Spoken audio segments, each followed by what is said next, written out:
여러분 안녕하십니까? CJB AI 8시 뉴스입니다. 바이오를 특화한 전국 유일의 명문고이자 충북 첫 영재고가 될 카이스트 AI 바이오 영재고에 대한 관심이 뜨거운데요. 올해 94억여 원의 정부 예산을 확보한 가운데 충청북도와 도교육청의 초당적 협력이 중요한 과제가 되고 있습니다. 안정훈 기자가 보도합니다. 지난 2021년 이시종 지사가 충북 명문고 설립에 화두를 던지며 본격적으로 논의가 시작된 AI 영재고. 이듬해 윤석열 정부의 지역공약 국정과제에 AI 영재고 설립이 채택되면서 카이스트 부설 충북 AI 바이오 영재고의 밑그림이 그려졌습니다.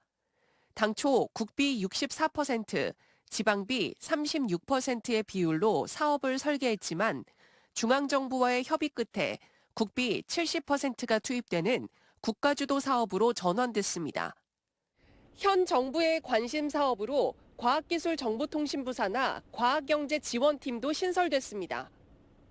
올해 초 국비 94억여 원을 확보하고 지역인재 선발 30%를 확정하며 청사진을 그려가고 있는 충북 AI 바이오 영재고. 이제 남은 과제는 충북도와 교육청 등 사업 주체들이 얼마나 공감대를 갖고 속도감 있게 사업을 추진하느냐입니다. 우선 국비를 제외한 지방비 30% 가운데 충북도와 교육청이 어떤 비율로 분담할지 민선 국의 출범과 함께 본격적으로 논의돼야 합니다. 설계 규모에 따라 향후 예산이 증액될 수 있는 만큼 적정성 검토와 충북의 자체 예산 확보는 필수입니다. 이를 위해서는 도의회의 협조도 중요합니다. 카이스트는 올해 말까지 영재고 설립을 위한 설계를 마무리하고 착공한다는 계획입니다.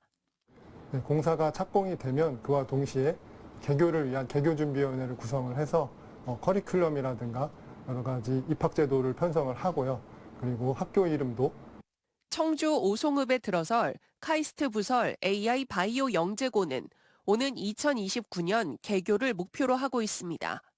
CJB 안정은입니다.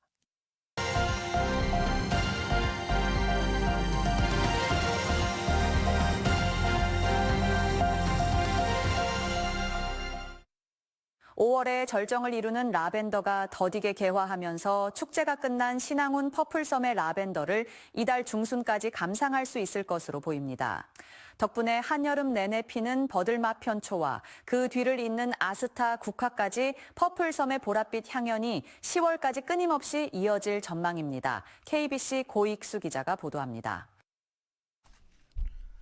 탁 트인 바다를 마주보며 피어난 라벤더가 보랏빛 물결로 퍼플섬을 찾는 이들을 반깁니다. 3만 5천여 제곱미터에 달하는 전국 최대 규모의 프렌치 라벤더 정원은 2천만 송이의 꽃망울로 탐방객들의 마음을 설레게 합니다. 신안이라는 것이 이렇게 좋은지를 몰랐습니다. 너무 좋았습니다. 이 많은 라벤더를 보니까 더욱더 아주 아름답고 아주 보기 좋은 꽃밭이. 멀리 남녀 끝에 자리한 섬 정원이 한 가지 색깔만으로 보는 이들에게 감동을 전하고 있습니다.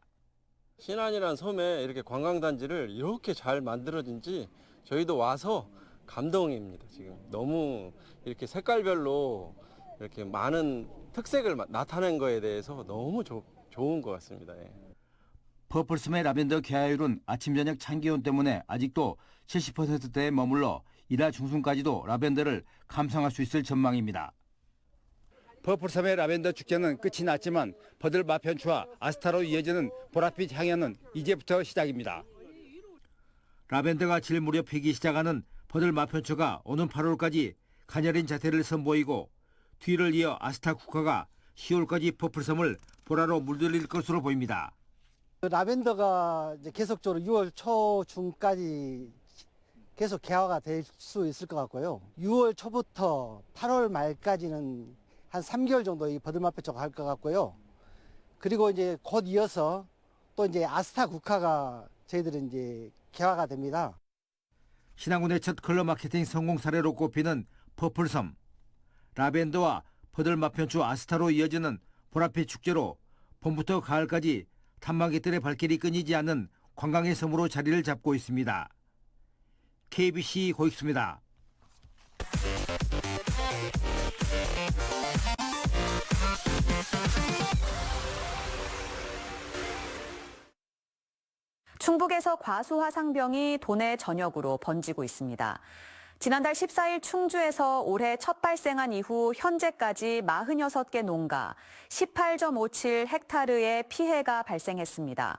청주 11곳, 충주 9곳, 음성 7곳, 보은 6곳 등 도내 8개 시군에서 감염이 확인됐습니다. 충북의 발생 농가는 전국의 44%를 차지해 전국에서 가장 큰 피해를 보이고 있습니다. 청주국제공항의 국제선 이용객 증가율이 전국 지방공항 가운데 가장 높은 것으로 나타났습니다.